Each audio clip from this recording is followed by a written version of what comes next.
When transitioning LGDs of any age to a new home, it is critical that the first hours, minutes, and certainly the first 48 hours go really, really well. You're being entertained here by Rosemary and Basil, and I'll introduce you more properly here shortly. Hiding in their little house.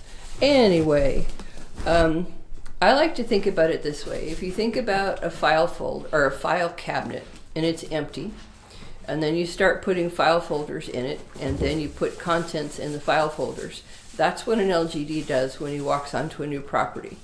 He's cataloging and figuring out a baseline for what this new situation is, and every experience that the dog has puts contents in those file folders.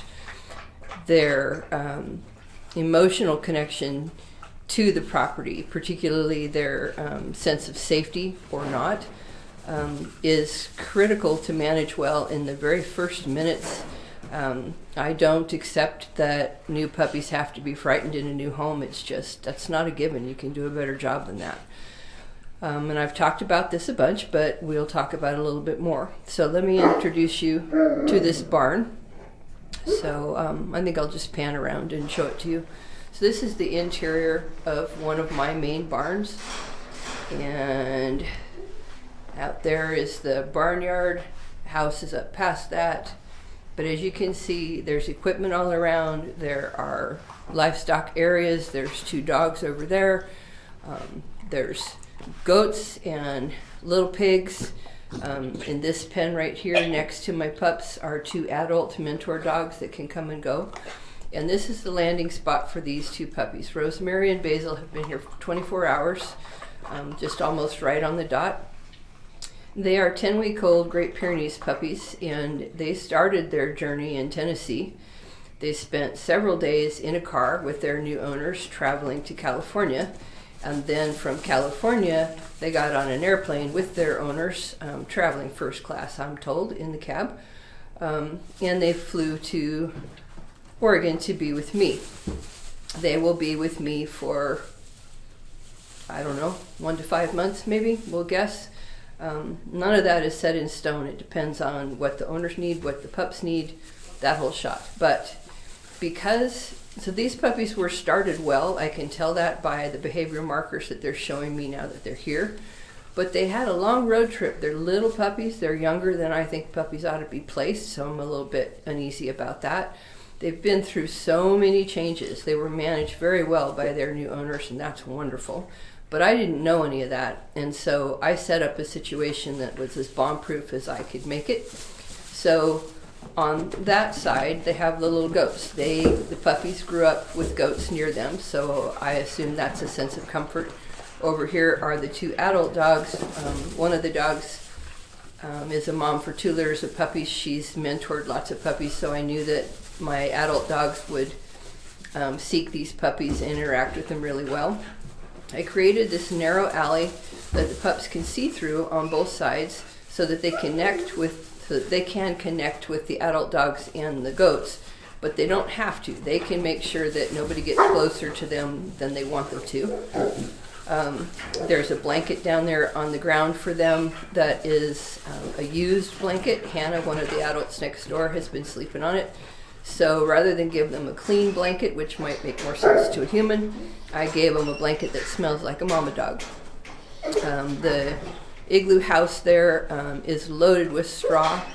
It creates an opportunity for the pups to hide. You see how sensitive these guys are? 24 hours and noise is an issue still. Anyway, back to the doghouse. Has a wide opening in the front. They can retreat and get all the way back in it with sides all around them so they can tuck in and hide if they feel like they need to.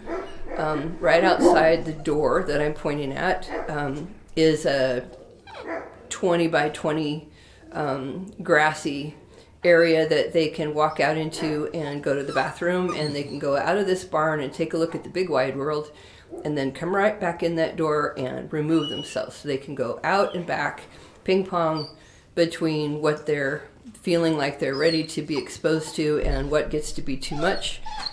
On my ranch, there are 15 adult guardian dogs working right now. These puppies are in sight of cows, pigs, sheep, goats, pony, a horse, and I'm rattling off the top of my head, but there's probably more.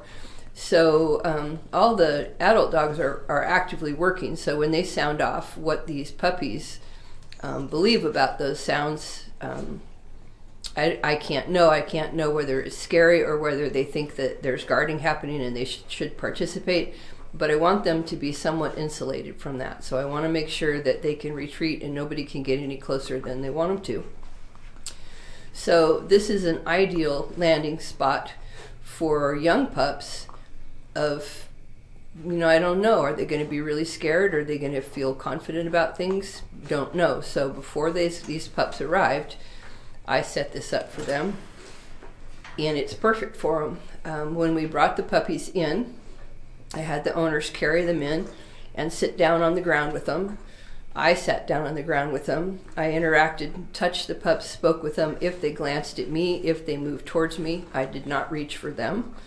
They're friendly puppies, but I'm a stranger and I'm novel just like everything else is. So I want them to decide if they want to come to me. So I'm not going to go and tell a puppy he has to be social with me. I'm going to be in his area quietly and invite by my presence the possibility of interacting with me. The goats were over here. The pups looked at them without any concern. The two adult dogs were right here. They showed some concern about that. They didn't want to go right over to the fence and say hi. So after we hung out here on the blanket for a little bit, I went and sat next to the fence by the big dogs so that if the pups came my direction to see the dogs, they could hide behind me, touch a dog, move away. And that's how we set up an interaction for the pups by building a bridge of safety. My body there is a bridge. Their owners on the other side is a bridge. So we did that for 15, 20 minutes until the puppies started to bounce a little bit and look at stuff and play with me and go and look in the doorway and back. When they started to do that, when they started to move around pretty freely and with their tails up and their bodies tall, then we went out into the grassy area, piece by piece. And I'm going to move this camera now and take it outside so that you can see the next transitions that we did with the pups. Hope you'll find it interesting. This new situation, bringing dogs here to my ranch, is so fascinating, and I've done so much of it. I mean, I've had several hundred LGDs here in the last 10 years, and I've gotten really good at reading them about how to set them up well, or how to kind of throw them in the deep end and not realize that I have.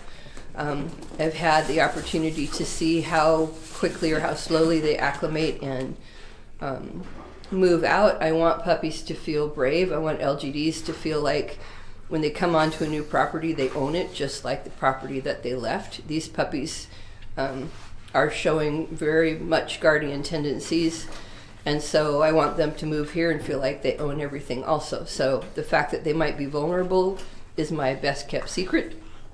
I'm very careful about who comes to this gate right here until they feel confident about things. And 24 hours in, I'm very, very pleased with what I see. They'd like me to go over and talk to them, but they don't need me to. They're social, but if I don't go over there, they're going to go to work. They're going to go be puppies, look around, noses to the ground. They're drinking a little bit of water there. They had some breakfast and ate really well. So they're ready for our next step. They're headed out into their grassy area on their own. So we're going to go out there with the camera and take this a little farther.